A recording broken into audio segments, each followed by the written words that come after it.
We're back at you here at 3-Point View, and the Super Bowl is coming up. The Pats versus the Eagles. The Eagles are the true underdog. Brandon even says they're wearing German Shepherd masks. That was last game. I don't know what they're doing this game. Oh, if they were underdogs before, They'll still wear some masks. rolling with Nick Foles. Not the overdog. They are truly believers in Philly. But we have another believer in front of us right now. That's Clint. Money Adkins, Hollywood over here, thinks that Eagles are going to take out the GOAT and Mr.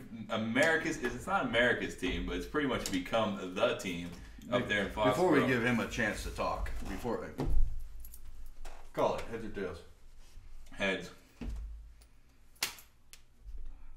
It's tails. You lose. So what? Go ahead. I just think the Eagles have all the momentum going in. They got right? Jade. They got the defense, right? Mm-hmm. They got the special teams. They have a quarterback who is pretty solid. Pretty solid. I mean, last week, the performance that he put on last week, they're taking a page out of Chip Kelly's playbook when he was through 20 plus touchdowns, 27-2, 2 interceptions. I mean, it can happen. And on top of that, you have a running game. You have a tight end. And if the Patriots don't have Gronk, there's advantage Eagles, right? Because Dwayne Allen ain't doing nothing, right? So with that being said, the Patriots have all this aura about them. Everything. Tom Brady, Bill Belichick, 8 Super Bowls in 17 years, everything else. They've also lost Super Bowls, right? This team right now is running on such a high, that I think that the Patriots, it's going to be a close game, but I think the Eagles' defense is going to be the key factor in taking down Tom Brady, Bill Belichick, and the Patriots. I don't think anyone's going to be able to finish that. Are you done there? For now, until I hear what Mr. Professor has to say. Oh, I won. So Mr. Professor is going to have to be quiet for a second. It's my turn. Oh, okay. Okay. So, what the hell are you smoking? Or what are you drinking? You've been sipping, you've been pouring a little liquor inside that thing? Are you serious? You think Philly is going to knock off? We're going to compare Bill Belichick to Doug Peterson. We're going to compare a defense, and I agree with you, they are kind of coming in high, but guess who was coming in high the week before? Minnesota. And what I know about a team that comes in high, ripping and roaring. Who lit up Minnesota? Punterbacks, I give you your 2 minutes, or a minute, 30 seconds, whatever it was. Now, what I do know about a team that's an underdog, when they come in high and ripping and roaring, it's usually a drop-off.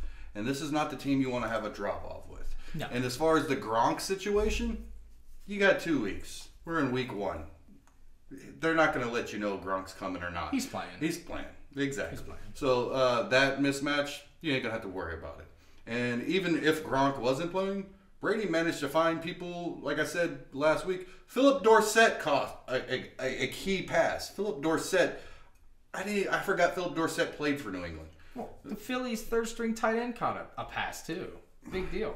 Big deal. What I'm saying is Tom Brady will get the ball around. There is no way in hell that Doug Peterson is going to outcoach Bill Belichick. Philly's getting ready to have a heartbreak. They're getting ready to have a heartbreak. I'll leave it at that. Go ahead, Brocco. You can get them. I just don't see, like, when you do the comparisons, Tom Brady, Nick Foles, like you said, Bill Belichick. I'm not comparing Peterson. any of them. No, but we're there's what I'm saying is there's he's no saying. comparisons. Oh, absolutely. There's two No words. comparisons. There's 2 words that I think. You know what? There's one word is team, and I really think that Philadelphia has the team to beat New England. Because New England's defense isn't all that about great 5, either. 6 weeks ago, with the man known as Carson Wentz, I would be buying in. Yeah. I think that Bill Belichick, just like Nick Saban, you give him time, he develops a scheme that his first half look at Nick Foles to his second half look, I could even see Philly hanging with them. But once Belichick figures it out, they flip the script at halftime. Second half He's going to make adjustment. that kid's head spin. This kid, he's done this to experienced quarterbacks, Little- let alone somebody who's a journeyman. Where everybody is caught up in the aura of the Patriots and Belichick, because we've seen it time and time after again, and again and again and again and again. Nobody's going to give any underdog a chance against New England, and that's why I'm doing it. I'm giving them that chance because I want to try to break that cycle of everyone riding the Patriots nutsack. Do you believe it with your heart? I do. I really believe it. So, Why is no one bringing up Blunt and the fact that he scored 18 touchdowns last year Right. and was disrespected to the point where he was Well, that's what I'm released or saying. I traded? mean, you have LeGarrette Blunt, you have Jay Ajayi, you have Clement, who is a scat back out of the backfield. It's kind of like James White in New England. And then you also have Nelson Aguilar. You got Alshon Jeffrey. You have Zach Ertz. You have all the offensive weapons, but you also have all the defensive weapons too. You have your first round pick back. You got Brooks back. You got Darby. You got Michael Jenkins. I mean, you have a defense that's going to be able to stand toe to toe with New England, and an offense. The only difference is the quarterback position. all right. So you want to bet? I'll place a bet with the Philadelphia. Absolutely. Loser has to do the next show with a wig on, lipstick, looking like a chick. Wow. Pay attention for the next show right after the Super Bowl. All right. I'm saying New England. Oh, If New England falls, Let's pump the brake. Let's say one segment. One segment. one segment. Not the entire. Not the okay. We don't. Then need to people go. will start thinking stuff if they never tuned in before. Yeah, Who's that'd the be freak cool. on the left? Hey, I'll even go even further with it, and you have to talk somewhat feminine Wow. To play the I part wanna out. see this now. That'd be interesting. to play the part out. So is this just me, you, and me? Okay, that's fine. Yeah, fine. You've seen it here, folks. You've listened to it here on our podcast. All right, so speaking of Super Bowls, we had a category sent to us on, I think it was Instagram, asking us about Super Bowl moments growing up as a kid and which ones are more memorable. And like I said, when we look through all this, people say that they try to say the Patriots are bad for football, but at the same time, when I relived all these moments, Tom Brady is in a lot of these moments of my 35 years on Earth. Well, the he's Patriots team. The Patriots as a In whole. general. Yeah. You know, Vinatieri, Belichick, Yeah. all of them. Look, there've been 8 of them in the even last their 17 even their years. losses are epic. You know what I Yeah. mean? So let's go back. Let's talk about earlier in the as our watching careers. I'm sorry if you're from the 70s right now. We're not going there. We're sticking It's a little far back. 80s, 90s up. I remember watching Bills Giants. Yeah. Scott Norwood kick wide right. That's probably one of the That's one of the first memories. memories of Super Bowl. Because we were like 8 at that time. Thurman Thomas was eating him up. Yeah, Otis Otis Anderson. Anderson. I remember that year. I was so sad. Like as a kid, I didn't watch cartoons. You asked me about cartoons. Right. I watched sports. I watched Sports Center as a kid. Like you asked me, hey, what do you think about Bugs Bunny? I Yeah. tell you about Craig Kilborn's catchphrase. So I'm Right, saying like right. my mother would be like, what is wrong? You don't want to watch cartoons? No, Yeah, I want to same watch here. sports. So what I remember is that year, I'm a 49ers fan. That was right around the time Joe Montana got hurt. And In then the Steve back. Young came in, and I just remember saying, he looks like the guy off of Big. You know what I mean? I thought with his curly brown hair. So, but I had no horse in the race or whatever. But at the same time, you're rooting for the Bills because it's Buffalo. Boy, I love losing Super Bowls. Yeah. So Norwood was a great kicker, and then up Yeah. to that point, it was like a Ray Finkel moment. And he had that old school mask, too. Oh yeah, the one bar one across bar. the bottom. What other moments are you guys remembering as a kid growing up that really stick out to you? I have 3 moments in particular. One in particular, just because if you've watched the show or listened to the show in the past, you guys can tell I'm a diehard 49ers fan. There was a moment where San Francisco was playing the San Diego Chargers, and it was a butt-whooping of a game. They were stomping the crap out of them.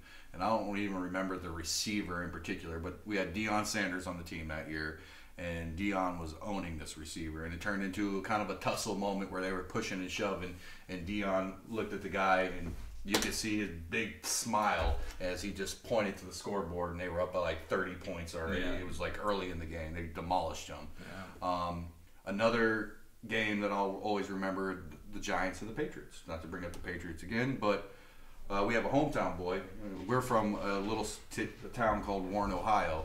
There was a hometown boy named Mario Manningham. Over the shoulder. Over the shoulder, right on the Sideline. sideline. Not to mention the crazy Tyree catch. I mean, Right. all these catches. In, That one hits home a little more. yeah, the Manningham. I mean, knowing the guy from going to high school with him. I mean, it was just a great moment. And then there was the St. Louis Rams and Tennessee Titans. Titans. Was it Steve Tyson? McNair to Was it Kevin Dyson. Dyson. The 1 yard. 1 yard line at the end of the game. I was like, oh my god, they're gonna do it. Oh, Guess who like, it tackled just- him? I don't remember who tackled him. Who did get him? Who got him? London Fletcher. London Fletcher. Not bad, not bad. But those are my 3 moments that I can actually sit here and say either A, touched home, or just were like an overall exhilarating moment. There's players though that were immortalized by the Super Bowl Absolutely. to this day. Like as far as like yearly. Have anybody heard of David Tyree since? Yeah. Like, Who was the Larry one? Brown from the Larry Cowboys. Brown. He went and got paid by the Yeah, he Raiders. did. Like he got the fattest. Was it Quarles? Cornerback. What about Quarles for Tampa Bay? Oh yeah. He him went too. and got paid too. Like there's certain guys, Jeff Hostetler, winning a Super Bowl. There's guys that just stepped it up. But there's one guy that to this day gets fan mail every day of his life for one play. Don Beebe. They were down by like what 35. Leon Lett just held the ball. Oh, I'm gonna go this. Held the ball and Beebe let it go. He gets inspiration. People say like I was gonna quit and this and that. It's how many years has it been? Like 30 years later? Years, yeah. He's still 25 years later. He 25 years still later. gets.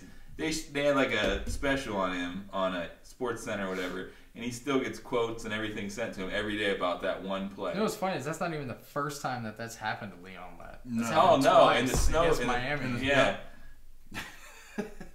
and the bad thing is, Leon Lett, although he was a great ball player, those are 2 moments that he's probably the most known for. No. If they sat you down and said you get to pick one Super Bowl to rewatch, which Super Bowl would that be?